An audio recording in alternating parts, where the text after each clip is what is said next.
Hey everybody, welcome back to another episode of Random Chatter. This is our review show where we talk about what we've been watching recently. And we've got kind of a packed episode. We've got a lot of new releases, relatively new releases to cover. So we're going to dive right into it. I'm Eric, and I'm joined tonight by Tim and Lou. Lou, how are you doing? I'm doing awesome. Great. And Tim, how about you? I'm here, and I think we have some fun stuff to talk about. So yeah, I'm ready. It's a good thing you're here then, because if you weren't here, you wouldn't get to talk about it. That'd take all the fun out of it. This is true. All right. That's so again, big releases. One of them being the new Marvel movie, or one of the newest Marvel movies, has hit streaming on Disney Plus, and that is The Eternals. Now, have you guys seen The Eternals? About half of it. Just watched it today. About half of it, Lucy. You've only got 6 hours left, right? It feels that way. It's you know what? It's not even that long. It's 2 hours and 45 minutes or something. And oh, great! And Windows wants to reboot right now. Microsoft heard what I said about them in our Force Chatter episode. Apparently, yeah, 2 hours 45 minutes, but it seems like 3.5. What did you guys think of this one? So I'll go first since I haven't seen the whole thing. Go ahead. It starts out very slow. And doesn't pick up a lot of speed. No. So, I got to the part where I don't know what you'd call him, the big guy kind of explains what's going on to the girl from the Humans show. Okay. Gemma Chan? Gemma Chan? Yeah. Gemma? Yes. Gemma Chan, yeah. Yep. Gemma Chan, yeah. And seriously. Seriously. And that all gets explained to you, like, okay, so this brings a whole different aspect to what I thought Marvel was doing and the whole world and the whole everything we saw in Marvel's the first 15, 20 or 25, 30 movies doesn't mean anything really now. I'm like, okay. I mean, I wouldn't. So I'm kind of at a loss as to where this is going to go, but like I said, I haven't finished it yet. So. It's interesting because the world building for the Marvel universe in this is really, really strong, but the movie itself is not. Yes. It's not necessarily a strong movie. It's not a bad movie either. It's just kind of right there in the middle for Marvel films for me. And I think part of it is that a lot of people are not familiar with these characters, and so they're going to have a hard time relating to them and really investing in them. And then it's a little bit difficult to really grasp what's going on and to figure out who the antagonists are. So can I ask you guys this? I mean, the characters in this, the Eternals, how big of a player are they in Marvel? It depends. Books? I mean, there are different kind of umbrellas within Marvel. You've got the Marvel Knights, which are like the New York City style heroes, and you've got the Midnight Suns, which are the more spiritual, Ghost Rider and Blade and the vampire stuff, Morbius. You've got the Avengers. You've got the cosmic players. Okay. So the Eternals, I mean, they're not really cosmic, but they're involved in a lot of the more cosmic related content with, like, I mean, again, they're kind of the worker bees for the Celestials, and when you get into the Celestials, now you're talking stuff like Silver Surfer and Quasar and Guardians of the Galaxy and Captain Marvel and all of that galactic stuff. So I mean, they're around. I think, wasn't it Cersei was a member of the Avengers for a long time? I believe so, yeah. A little bit different take on the character, but yeah, it's one of those things where they've always been in the background in Marvel. Marvel has, like, what we're seeing in the movie is consistent with what Marvel has done in the comics, but nobody paid attention. Until you start getting into, like, Infinity Gauntlet stuff or Earth X, which is a great series, by the way. You don't really pay attention to this kind of stuff. This is all like, the history of time in the Marvel universe. And that's the thing. Nobody knows them from the comics. Nobody really knows them in the movies. So people spend this whole duration of this movie trying to attach themselves to these characters and not really feeling like they can relate to them. you kind of connect to some of them. And I know a lot of people got confused, and I know the kind of the backstory about what's actually going on. I can't spoil anything because, again, Lou, you haven't finished the movie. But I'll say this: I liked the world building a lot, and it did kind of. I don't think it retconned anything for the Marvel universe, but it did put a very different spin on the things that Thanos was doing. And Thanos isn't eternal, so. Okay. Tim, what's your take on it? Well, so first of all, I'll throw out a couple of tidbits. First of all, Sheba and Lizzie did a review of Eternals back when the movie first released in theaters. We are, Sheba, John, and I are going to do a review of it this coming week, since now it's on Disney Plus, and John and I have now had a chance to see it. So we will have our full review there. What I will say here is, Lou, I agree with you. It started off slow. The first act was really kind of painful. You realize further in the movie that it set up more than you realized, but it was very disjointed in terms of getting from A to B, and there's lots of flashbacks and that kind of stuff. That said, to a lot of the points that Eric made, it really does expand a lot of stuff in the MCU quite a bit. It's a good movie. It's different from the other MCU movies that we've had. It has a very different tone to it. Obviously very different characters. And it's let's see, how did I put it to Robin earlier? That it's not an MCU movie, it's a movie that takes place in the MCU. If that difference, if you can separate that difference in your head, that's just kind of where I am with it. So the literal people in the audience, I won't mention anybody's name, but you just broke their brains because they're like, no, by definition, that makes it an MCU movie. But I get what you're saying, and the emotion, the feeling of what you're saying is correct. It's not really, it happens there, but yeah. So, but without I will tell you, it is. If I can, Lou, before you jump in, it's worth staying through the movie. It finishes strong, and it has a really solid story to it, and it really does kind of blow your mind in terms of like, holy crap, the MCU got much larger, and there's some very different stakes here. Although I'm really curious about what they're going to do. It finishes strong enough. So that was gonna be a question I had for you guys. Is what does this play into for the next phase of MCU stuff? Is it part of, or is it just a separate story? It's done and we're not going back there's there? Nothing. So first of all, I like the fact that it kind of makes the argument that Thanos was right. That's a whole different thing, though. It has nothing inherently to do with any of the multiverse stuff. It does harken back to the nature of life in the universe everywhere. Like, we're starting to get into, like, without stepping on anybody's religious beliefs, it starts to get into like God theory a little bit. Like, we're talking creation of the universe level events. So you've got the Big Bang theory, right? So the universe expands and then it collapses, and then there's another Big Bang and it collapses, etc., right?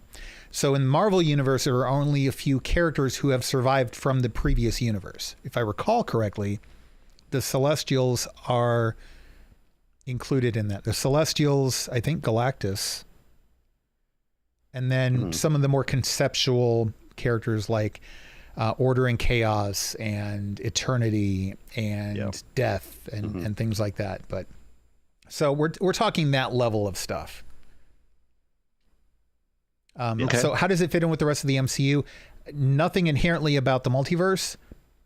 Wherever they go beyond the multiverse, this is going to have an effect on the cosmic level stuff going forward. Yes. Yeah, quite a bit. With also some indications of where it may do some things with things on Earth, but yeah, the cosmic side is going to have much bigger impact. I'm curious as to if we're going to see any of this come up in Guardians of the Galaxy 3.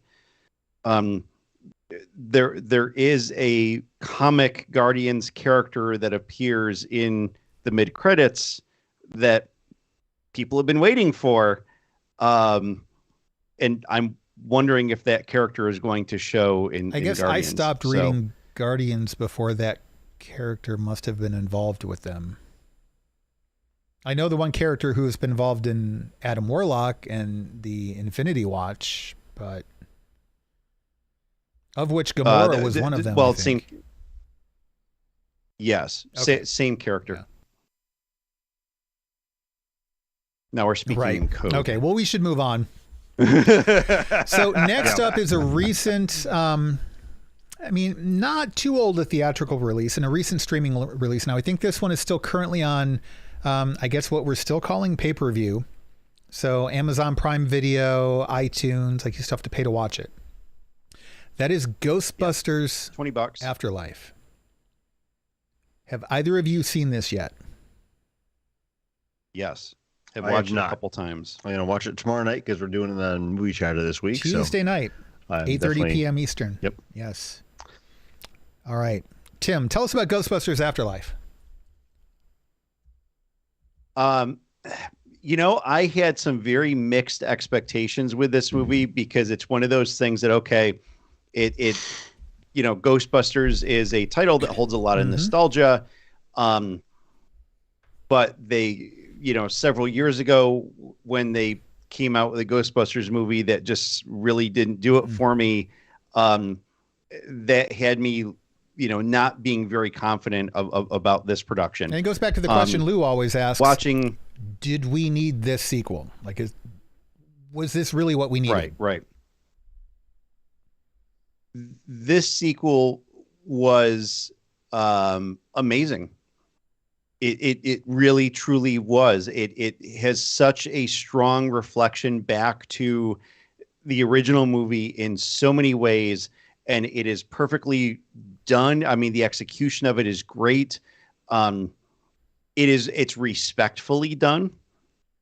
And when people watch it, I think you'll understand what I mean by that.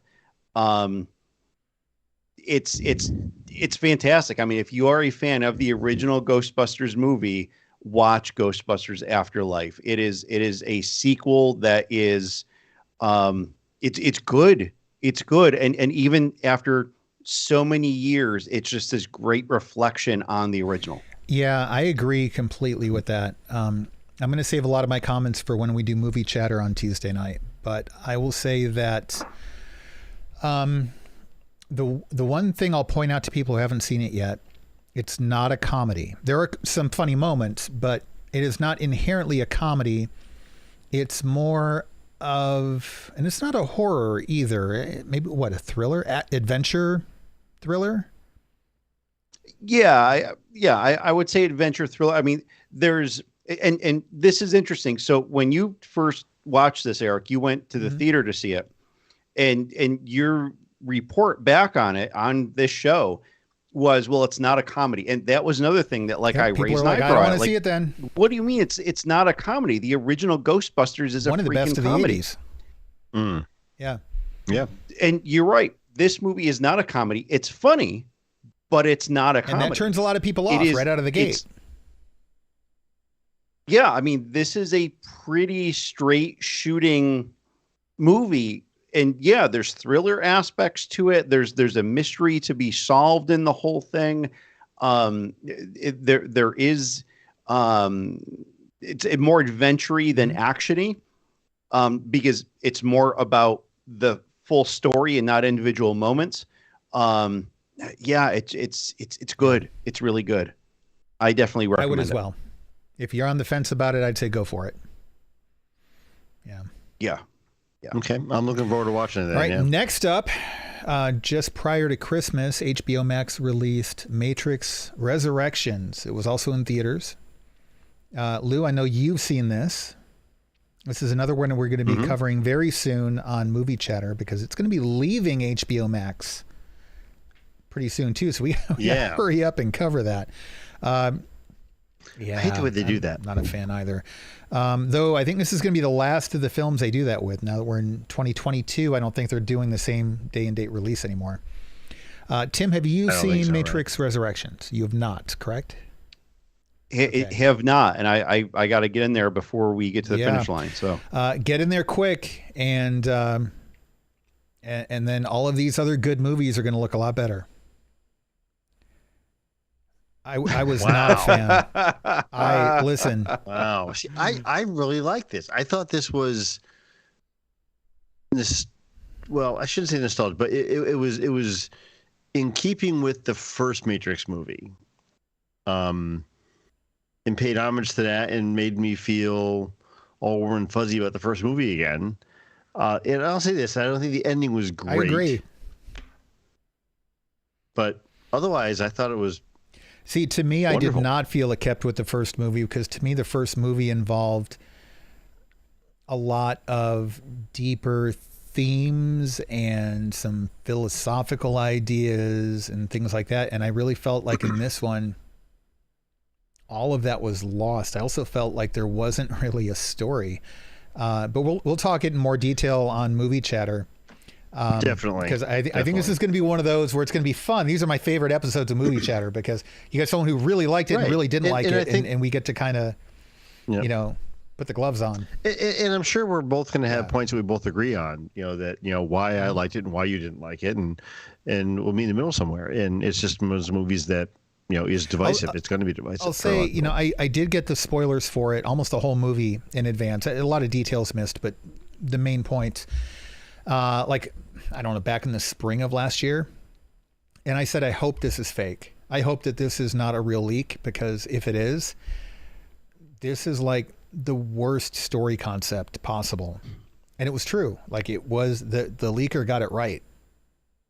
They were deep inside, like they got everything. They nailed it. The execution was beautiful. The production was great. And I'm a big Matrix fan. If you go to my flick chart page, The Matrix and Blade Runner fight hard for my number one spot. I think at the moment it's probably The Matrix. It's a great movie, and I don't even mind the sequels. So I'm pretty forgiving of the Matrix universe. I did not like this one at all. But again, we'll talk details soon. Next up, and I'm trying to stick with things that are timely and relevant.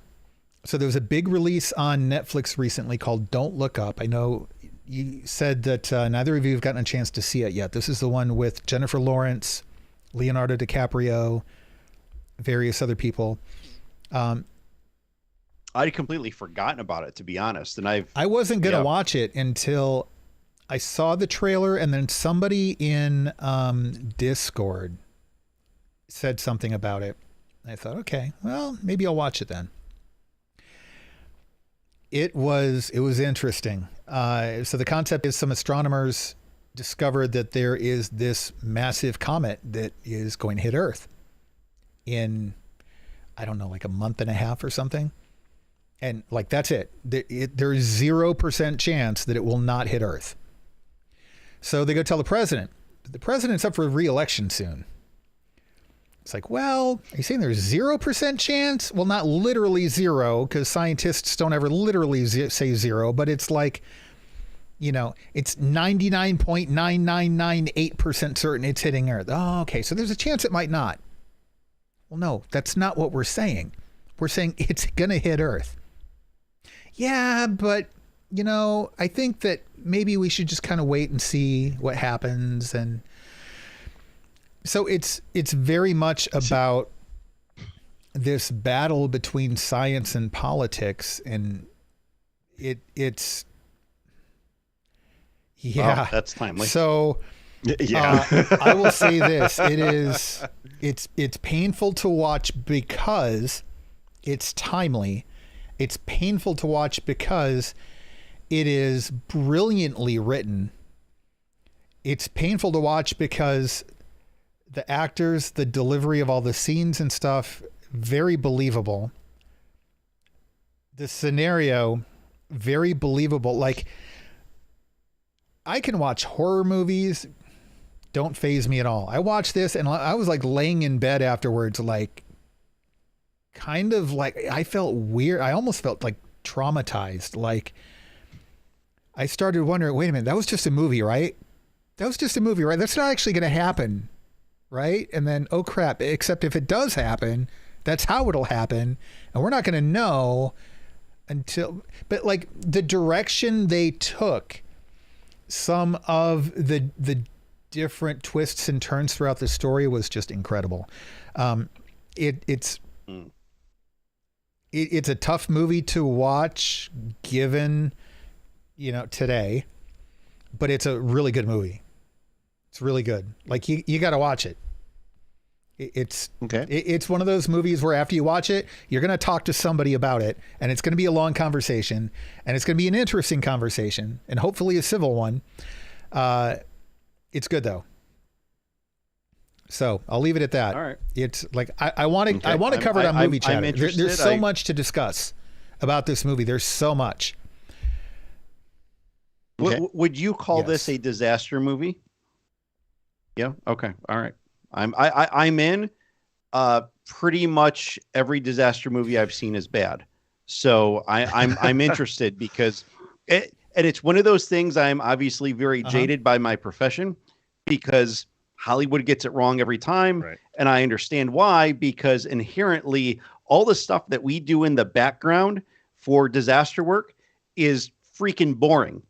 I mean, we save communities and lives and all that stuff, and it's great, but we are not, cops and firefighters and all that stuff out there on the front lines doing this stuff. So and then always, the machinations that they put into place in a lot of these movies. It's just in your career, it's such what huge do you do when there's a comic misconceptions. coming? It's wrong.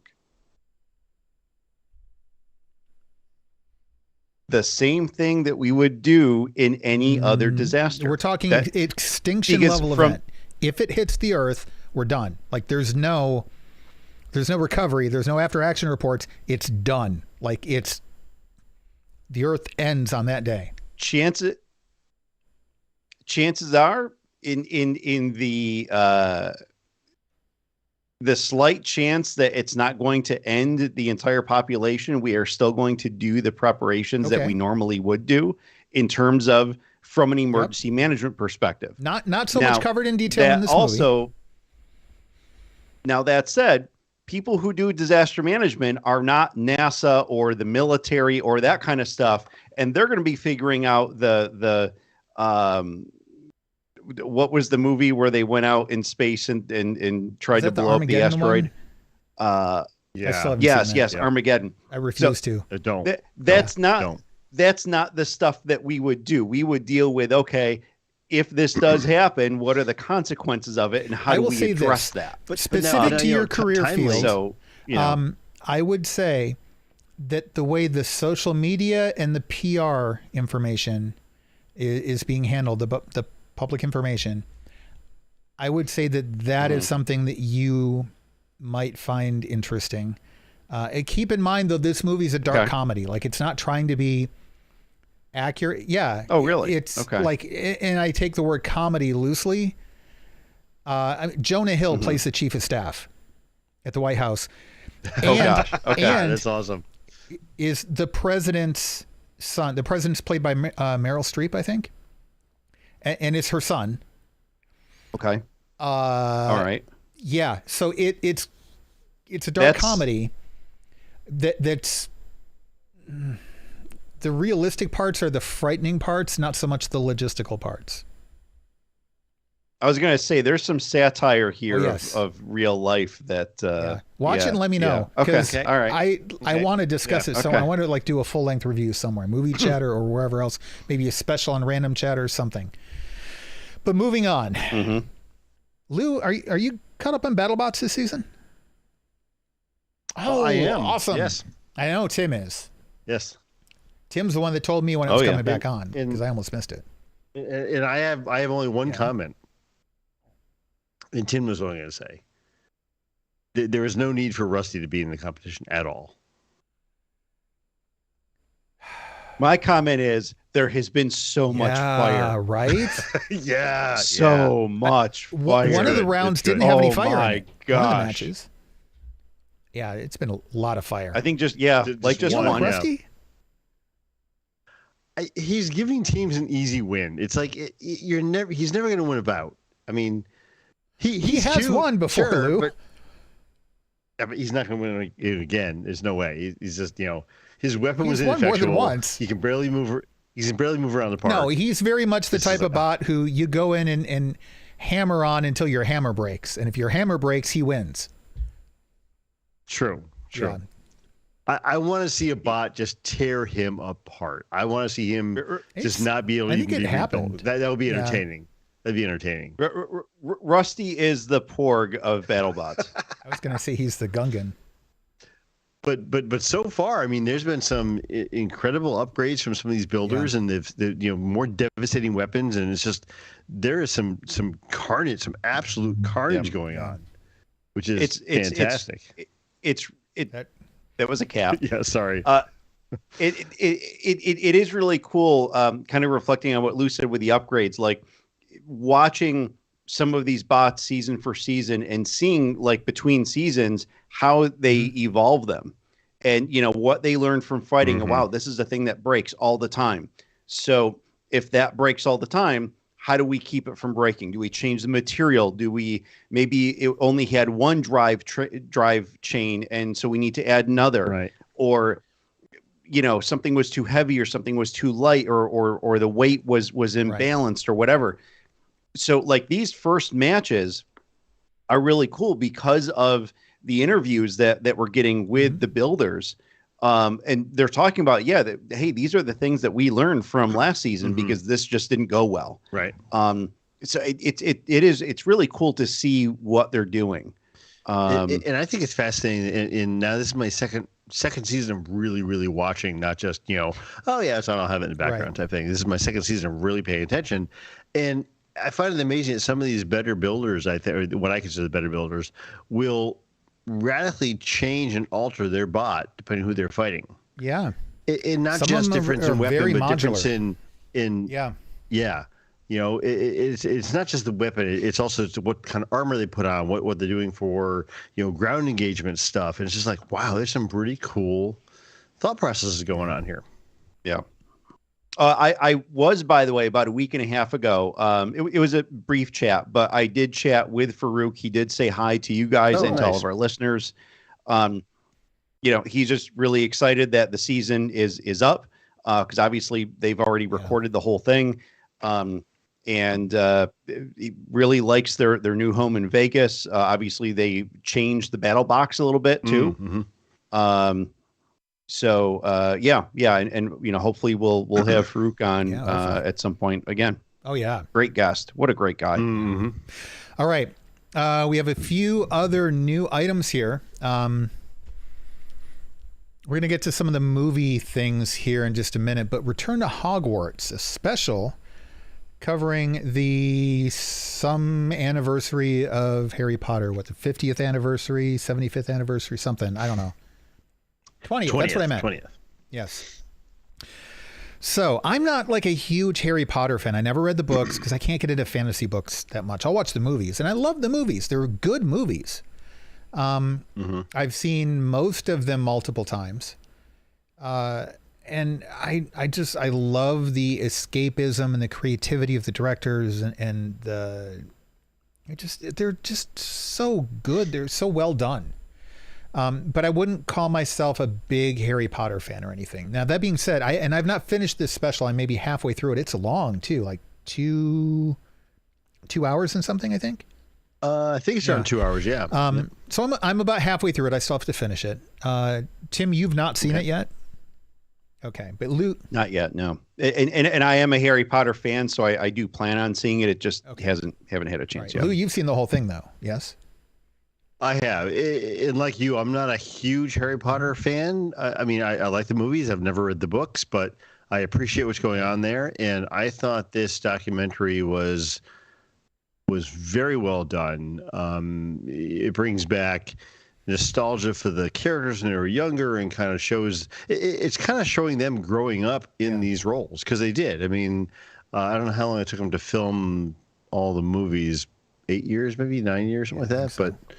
But it showed, they were kids when the first movie was made. I mean, really little kids, and it's them reflecting on them being thrust into the spotlight and growing up in front of the camera, and the people they met, and the amazing actors they worked with. Who, as kids, they had no idea who these people were. So they're like, oh yeah, that's Joe. Right. They didn't even realize the pedigree they were surrounded with. Mm-hmm. Mm-hmm. So it was a well done documentary. You guys should definitely finish it. And Tim, watch it. I mean, if you're at all even a casual fan of Harry Potter, I think we get a lot out of this watching it, because there's just so much fun stuff to do. And especially for me, having just gone to Universal and gone to the Harry Potter stuff down there, which is phenomenal. I was like, okay, it brings you back. It's like, oh yeah, it was really cool, and so it was a lot of fun. I think that's important too. You don't have to be a hardcore Harry Potter fan. I couldn't tell you Harry Potter trivia or anything like that, but it was good. And it was interesting. So I would definitely recommend it. If you've seen the movies and liked it, I think that's enough. You don't have to be, Harry Potter nut or anything. All right, moving on. The Rescue. This is a documentary that is on Disney Plus as part of their National Geographic coverage. And it is covering the Tim, I'm just going to let you explain it, because it was somewhere in Asia where a bunch of boys got trapped in an underground cave and the water was rising. They couldn't figure out how to get the boys out. Yeah, so this was a few years ago. This happened in Thailand, and it was a soccer team. These were like, oh yeah, I remember that. Yep. Younger kids, maybe from like 10 to 15 or so, along with their coach, and they basically went exploring the cave, as a lot of people have done. It's a massive cave system, and their typhoon rains came earlier than expected, and so the waters rose in the cave really, really rapidly.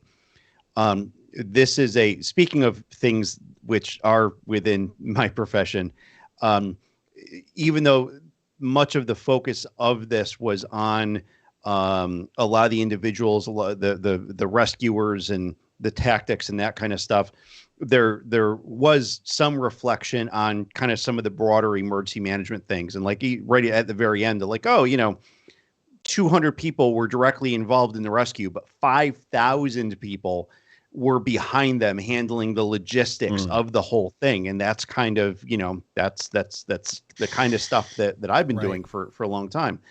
And it's just, it's an incredible story. It is a documentary.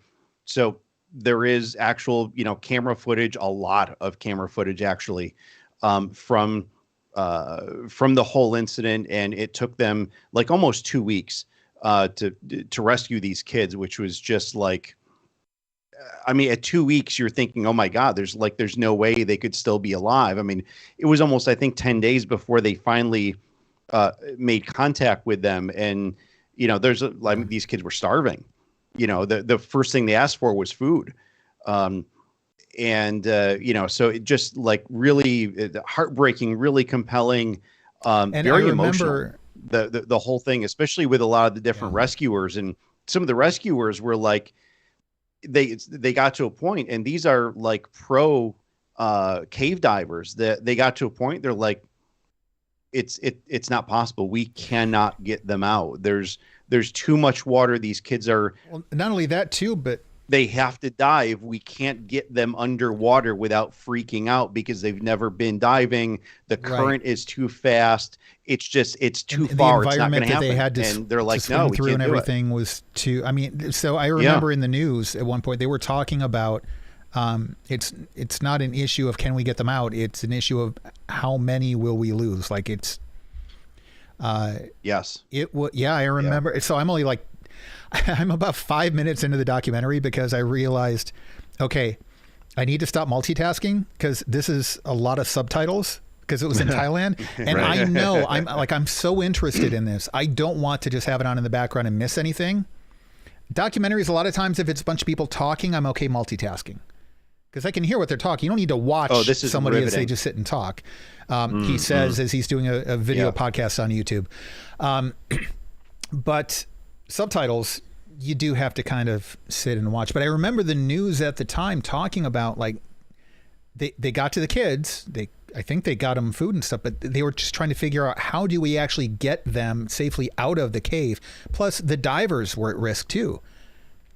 I mean, we're talking like Navy SEAL level huge risk. People who are like, I don't think we are going to survive this, let alone being able to also get the kids out. Not that they were putting their own lives above the kids, but they were just saying, listen, you're not just going to lose kids, you're going to lose some of us too, and that's just how it's going to be, but let's just call it what it is. Yeah, so I can't wait to watch it. And it brings to light a lot of the, technical differences in things. I mean, so like I'm a trained diver, but I don't dive caves. Right. I'm not a wreck diver. There's certain things like you have to have very specific training in experience to do, because there are technical issues that are associated with those.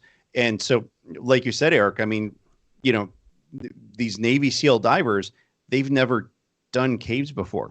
They don't understand the nuances of doing cave dives, and the dangers of it to them were very, very real. Whereas you just had all these just volunteer cave divers, which is really the group of people that so much of this whole thing centers on, that, they went down there and they're like, well, yeah, it's dangerous, but like, this is what we do and how we do it and how we make it happen. And literally there's an entire Thai military behind them that at one point said, yeah, nope, we're not doing it. We're out. We're done. And they're like, no, there's kids back there and you're the military. Like you, and they're like, no, we don't know how. It's like just mind blowing. Truly watch it, people. Watch it. It is time well invested. Very interesting, very compelling, very emotional. So again, and real. That's on Nat Geographic, Nat Geo, which is part of Disney Plus. So, you know, another thing on there that I started watching, I'm not going to give a review because I'm only halfway through the first episode. That Welcome to Earth with Will Smith. I got about halfway through the first episode. Is that good? Haven't had a chance to watch it yet, so far, but it's on my list. I started watching it with my son when he was down, and then he got distracted and he had something he wanted to do, so I stopped, and I just haven't gone back to it. But yeah, we're talking like top level production quality. Will Smith hosts it well. They're talking about things that are relevant to people. Like they're talking about, the first one's about volcanoes and stuff, and so they start talking about how sound is different with a volcano. It's one of the loudest places on Earth. And then they start going to some of the other loudest places on Earth, like, is it either humpback whales or sperm whales? I think it might be sperm whales. And by the way, one of the guys that goes down into this live active volcano with them is blind, which was amazing. Oh, wow. So, but again, he has an interesting insight on the perception of sound, which is really relevant to. So they take it and they put a spin on it that makes it relevant to us and interesting and educational and yet also very exciting. And it's a brilliantly done series. I forget who directs it, but it's like some big name, like A-list or like Ridley Scott or something. Like it's, I don't think it's Ridley Scott, but we're talking like that level of director. I forget who it is. Really good. I didn't have it on my list. I didn't mean to go on about it. And once I finish it, I'll do a proper review of it. But yeah, check it out. Yeah. So next up, we're going to just touch on this briefly because it's not super new, but The Witcher season 2. Tim, you and I have been watching it. I'm almost, I don't know, maybe 2/3 of the way done with it, I think. I'm liking it. You liking it? Yeah, we finished it. Really good, great story. It's a great pickup from the first season. And I mean, they just they keep on with the action. I love the characters that they center it on. It's good. So if you've watched the first season, watch this one. If you haven't watched it yet, go watch the first season and jump into this. Yeah, there's some interesting character development to season 2, which is kind of nice. Okay, I'm going to blitz through a few other things real quick here that are new. Ron's Gone Wrong is a new movie on Disney Plus. Came out, I think, mid to late December. And think of it as everybody's got kind of like the kids now have Wall-E like robots that are all tied into social media. And except this one kid who just, his parents don't want to get him one or can't afford it or whatever. So he accidentally ends up getting one, but it's busted. And hijinks ensue. It's a very cute kids movie. It holds the attention of adults as well. I thought it was really good. My son loved it. I actually really liked it too. I don't know that all adults would, but yeah, I would say if my son hadn't have been here over the holiday break and I had still watched it just by myself, I'd be giving it the same review. It's a solid recommendation. It's good. Being the Ricardos, I think this is on Amazon Prime. This is a biopic about Lucille Ball and Desi Arnaz. Lucille Ball's played by, of course, now I'm going to forget her name. Tall, thin, was married to Tom Cruise way back in the day. Nicole Kidman. I don't know why I can't remember her name. Yeah.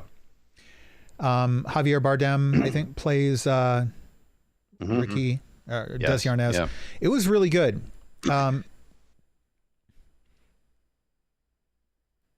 I think that probably not for everybody. So it's written and directed by Aaron Sorkin. So it's got the typical kind of Aaron Sorkin dialogue and directing style and stuff. And it's good. I think it's one of his better films. But I know some people like him, some people don't. I thought it was pretty good. The Colony just came out on Friday. It's a dystopian movie. Earth kind of gets partially evacuated, and then, I don't know, a generation or two later, those people want to know if Earth is habitable. And so they send, an expedition down, most of whom dies. One gets captured and is trying to survive. And I got about halfway through, got a phone call, got off the phone call and realized, you know what? It's just not catching my attention. So I didn't go back to it. I don't know if I will or not, but I typically, I'll finish things if I start it, and I'm not sure I'm going to finish this one. So far, halfway through, I'm going to give it a no, and I'll finish it at some point, and maybe that'll change.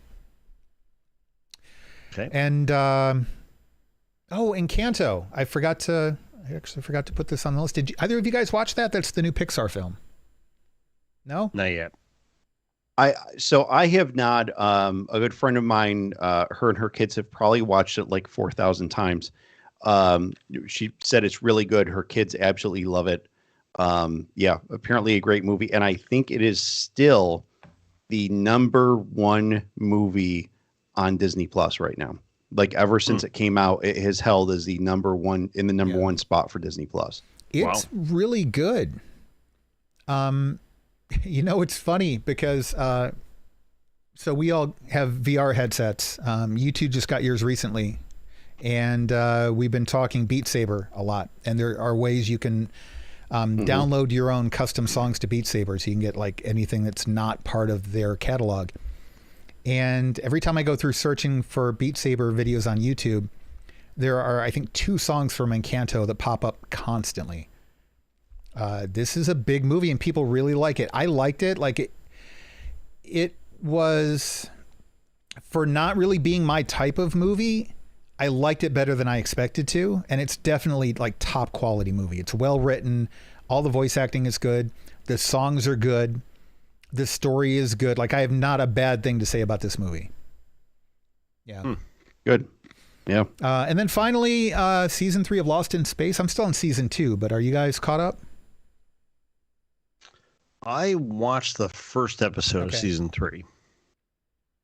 Haven't gone back to it yet, but I plan. I like the series in general, and this is the final season, I think, right? Yeah. Yep.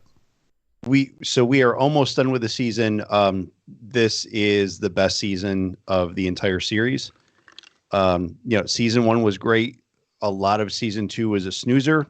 I mean, they ended season 2 really well, but like they took a long time getting there. Season 3 is freaking fantastic. Episode for episode, it's great. It's great, and they pull in a lot of the vibes of the original, the original TV series, but it also has its own thing. It completely does its own thing, and really interesting. Definitely worth watching. So if you got discouraged with the second season, and we did, so like when season 3 came out, we're like, should we watch it? And then like I'm hearing a lot of people saying like, no, season 3 was freaking fantastic, and so we jumped in, and it's solid. Yeah, I was one of those people who lost interest in season 2. I picked it back up based on what people were saying about season 3, and I'm still trudging through season 2. I'll get there. But yeah. So again, that's what we've been watching. The big picks, I think, from what we covered this episode, I would say Ghostbusters Afterlife, The Rescue. If you got kids, definitely Ron Skong Wrong and Encanto. And then Lou would probably say The Matrix Resurrections. Yeah, I think you should watch it. And I would say Don't Look Up. And of course, if you're a Marvel fan, you're going to watch The Eternals. There's no reason not to watch it. It's not bad. It's kind of right in the middle. I agree. So, all right, but that's going to do it for this episode of Random Chatter. If you're sitting in the chat room, hang out just a little bit longer. We're going to do a quick top 5 episode, our top 5 favorite shows of 2021. And otherwise, we will see you again next Sunday night. We do Force Chatter and Random Chatter every Sunday night at about 8 p.m. Eastern Time. We're also going to be doing Movie Chatter Tuesday night. We're going to be covering Ghostbusters Afterlife, and then the week after that, we're going to do The Matrix Resurrections. So don't miss those. And until then, take care.